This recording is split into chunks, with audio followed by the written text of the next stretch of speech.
Mata puasa dari melihat yang dilarang oleh Allah. Baik. Telinga puasa dari mendengar yang dilarang oleh Allah.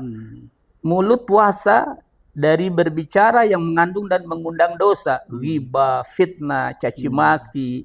Tangan puasa dari melakukan yang dilarang oleh Allah.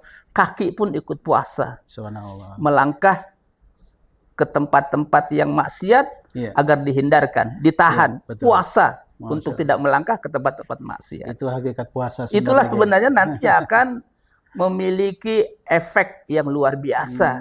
Sehingga sesuai dengan al-ghayah al-quswa dari puasa itu sendiri, la'allakum tattaqun. Masya Allah, Masya Allah. Agar menjadi orang-orang yang bertakwa kepada Allah Subhanahu wa Ta'ala. Alhamdulillah.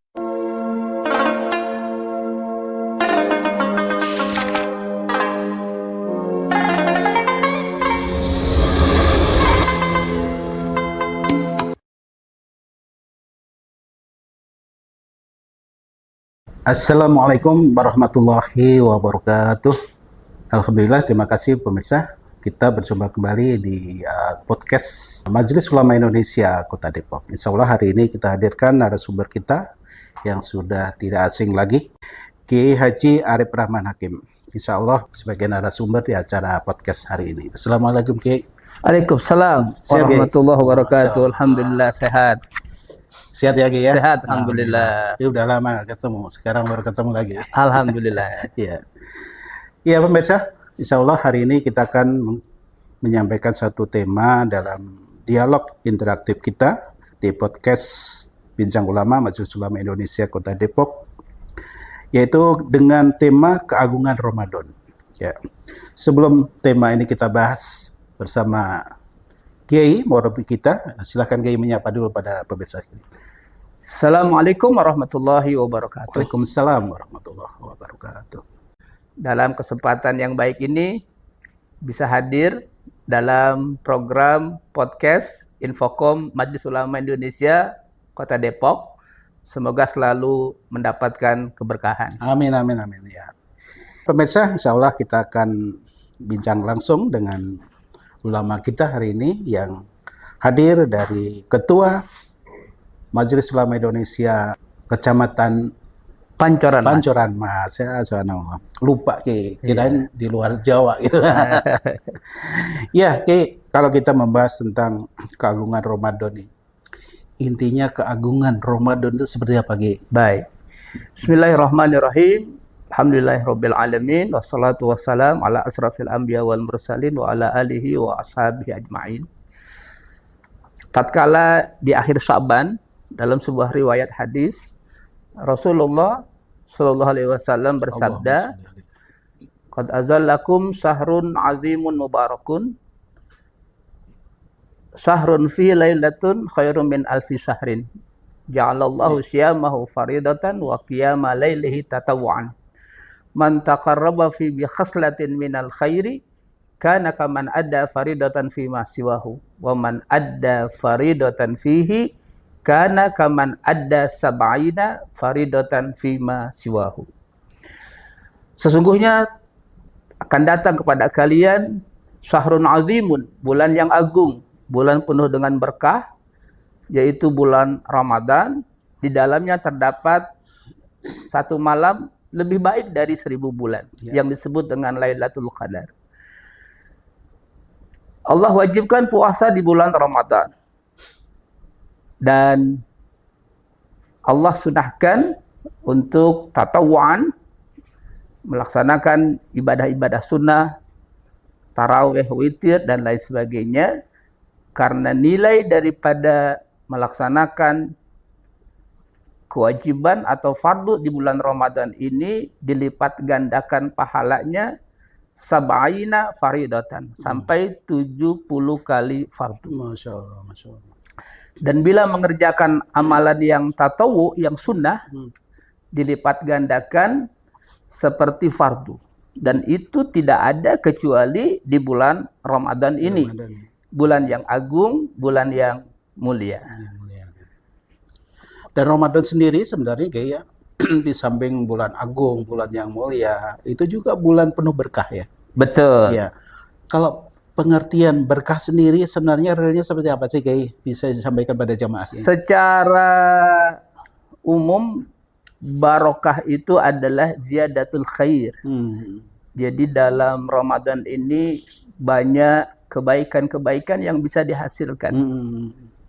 Dan itulah keberkahan daripada Ramadan. Banyak keberkahan, tambahan-tambahan dari kebaikan-kebaikan yang dilakukan di bulan Ramadan. Bisa berkumpul dengan keluarga dalam keredaan Allah, dalam ketaatan kepada Allah yang mungkin di luar Ramadan kurang intens. Tapi ketika Ramadan bisa berkumpul dengan keluarga. Ya, minimal buka bareng itu ya. Buka bareng, lebih menambah keakraban daripada sebuah rumah tangga. Itu salah satunya daripada keberkahan bulan Ramadan, dan masih banyak lagi keberkahan, terutama keberkahan ziyadah, kita menambah, meningkatkan keimanan, ibadah, ketaatan kepada Allah Subhanahu wa taala. Amin. Oke, kalau kita melihat konkret juga, saya ada pengalaman, Ki. Pada saat menjelang buka puasa itu saya jalan dari daerah Parung Bingung menuju Cinere. Kan situ penuh dengan makanan, banyak orang berjualan di mana-mana, Ki, ya. Betul. Saya dalam hati gini, ini orang jualan banyak banget di jalanan. Betul. Antara Parung Bingung sampai Cinere ini laku enggak gitu ya. Betul. Sempet berpikiran jelek kayak gitu, Ki. Tapi subhanallah, saya tadi mau niat mau beli makan itu, Ki. Iya. Giliran udah menjelang jam 6, balik dari Cinere arah ke Parung Bingung, makanan itu subhanallah habis semua, Ki. Itu salah satu bentuk keberkahan juga ya, Ki? Bisa.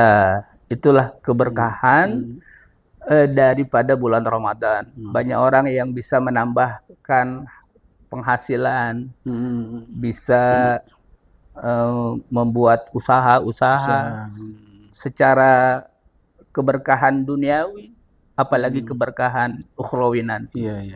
Oleh karena itulah Ramadan kita sambut dengan sukacita. Kita manfaatkan Ramadan ini benar-benar dalam rangka untuk meningkatkan keimanan, ketakwaan, kemuliaan akhlak, dan meningkatkan ibadah. Oleh karena itu yang dipanggil bulan Ramadan, yang dipanggil puasa di bulan Ramadan itu adalah orang-orang yang beriman. Yang beriman, ya. 183 Al-Baqarah. Ya ayyuhalladzina amanu kutiba alaikumussyam kama kutiba 'alal ladzina min qablikum la'allakum tattaqun. Wahai orang-orang yang beriman, diwajibkan atas kalian berpuasa sebagaimana diwajibkan atas orang-orang sebelum kalian agar kalian menjadi orang-orang yang bertakwa. Mengapa yang dipanggil di sini adalah orang-orang yang beriman? Nidaul iman. Ya ayyuhalladzina amanu. Syekh Muhammad Ali As-Sabuni dalam tafsir beliau As-Safwah At-Tafasir, beliau menjelaskan nadahum bilafzil imani liyuharrika fihim masyairat ta'ati wa yusgiya fihim jadwatal imani. Allah panggil mereka dengan lafaz iman, dengan nidaul iman. Untuk apa? Liyuharrika fihim masyairat ta'ah. Untuk menggerakkan rasa ketaatan dan untuk membangkitkan, menggelorakan spirit semangat keimanan. Hanya dengan nuansa dan suasana imanlah orang mau berlapar-lapar. Orang mau berhaus-haus. Maka iman itu adalah pendorong, iman itu adalah laksana generator.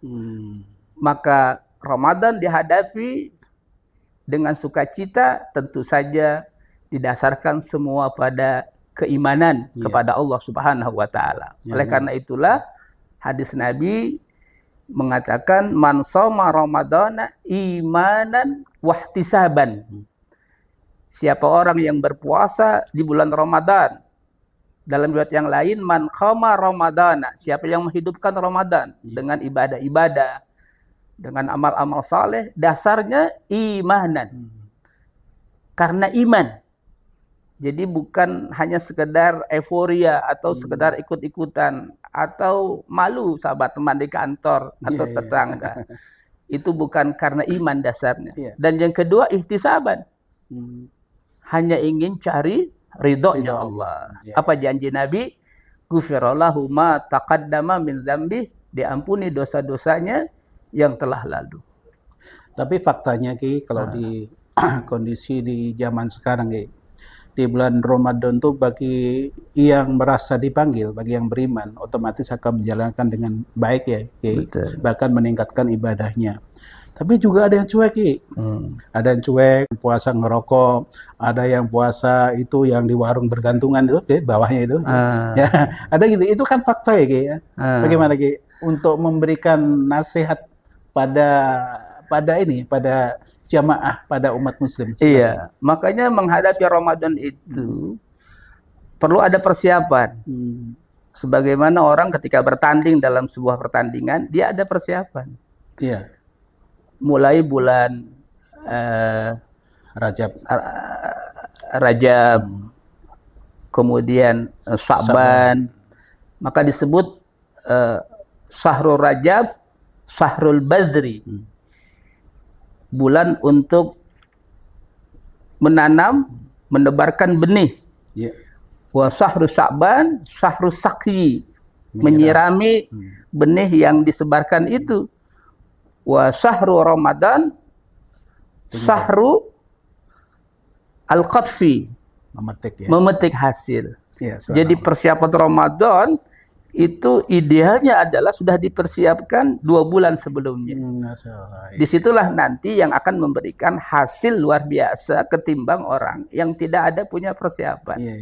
Yang kedua, dihadapi betul-betul Ramadan itu dengan sukacita, kegembiraan. Kegembiraannya karena Ramadan itu adalah bulan yang agung, bulan mulia, bulan penuh dengan keberkahan, bulan penuh dengan kelipatan pahala, bahkan ada satu malam yang lebih baik daripada 1000 bulan. Sehingga dia bisa memicu untuk bisa beribadah dengan sebaik-baiknya. Dan terkadang orang memahami puasa itu hanya sekedar secara fikih. Nah, itulah bisa jadi yang tidak memberikan hasil yang baik. Seharusnya ketika dia berpuasa di bulan Ramadan bukan hanya secara fikih, tetapi diresapi dalam hati gitu ya. Berdasarkan juga secara tasawufiyah.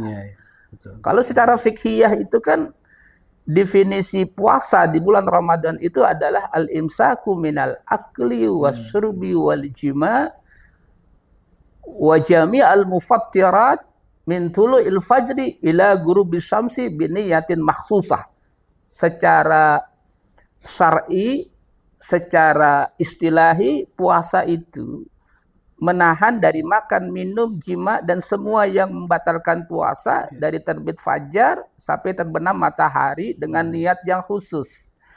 Kalau itu hanya ansih, tidak makan, tidak minum, dan semua yang membatalkan, dia hanya pada level derajat sebagaimana dikatakan oleh Al-Imam Al-Ghazali pada puasa levelnya level saumu al-awam. Sementara kita ingin puasa itu tidak pada level al-awam, tapi pada level al-khusus. Sehingga puasa yang diinginkan oleh agama, puasa yang diinginkan oleh Rasul, puasa yang diinginkan oleh Allah Subhanahu wa Ta'ala bukan hanya sekedar tidak makan, tidak minum, dan semua yang membatalkan puasa. Sebagaimana dikatakan oleh Profesor Dr. Mahmud Shaltut dalam kitab beliau Al-Islamu Aqidah wa Syariah. Beliau menjelaskan hakikat puasa itu apa, kata beliau? Laisa siyamu bimujarradi al-imsaki anil akli wa surbi, innama al-imsaku an kulli ma yunafi al-iman wa la yattafiku wa fadilat taqwa wal muraqabah. Puasa bukan hanya sekedar menahan, tidak makan, tidak minum, tidak jima di siang hari. Kata beliau, di samping menahan itu semua, al-imsaku an kulli ma yunafi al-iman. Menahan dari semua hal-hal yang tidak sesuai dengan iman. Dan yang tidak selaras, serasi sesuai dengan keutamaan takwa dan muraqabah.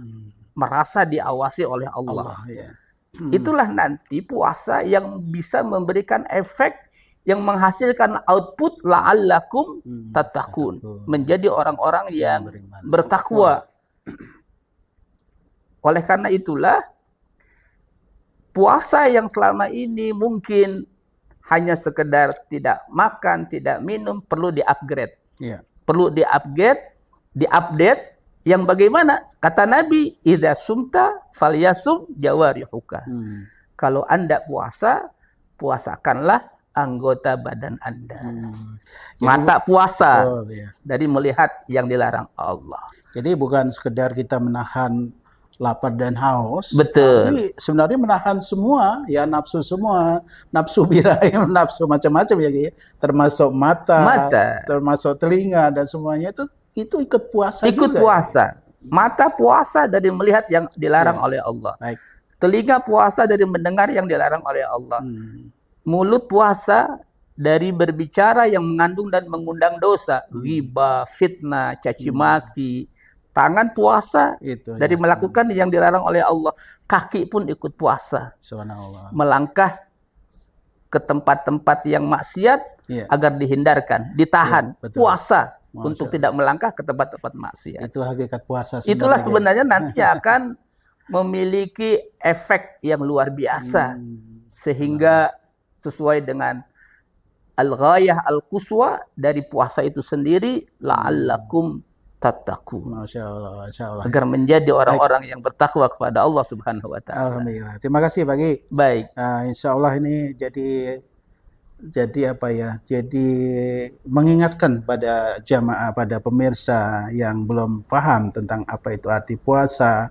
Puasa sebenarnya seperti apa gitu ya Ki ya? Betul. Biar paham banget, bukan sekedar hanya menghilangkan rasa lapar dan haus, tapi ternyata puasa itu keseluruhan yang ada di tubuh kita pun harus puasa. Harus gitu ya. Mempuasakan seluruh anggota badan. Masya Allah. Terima kasih Ki. Baik. Ya, karena waktunya singkat ya. Pemirsa, mudah-mudahan ini jadi pencerahan dalam rangka kita istiqomah untuk puasa di bulan Ramadan ini.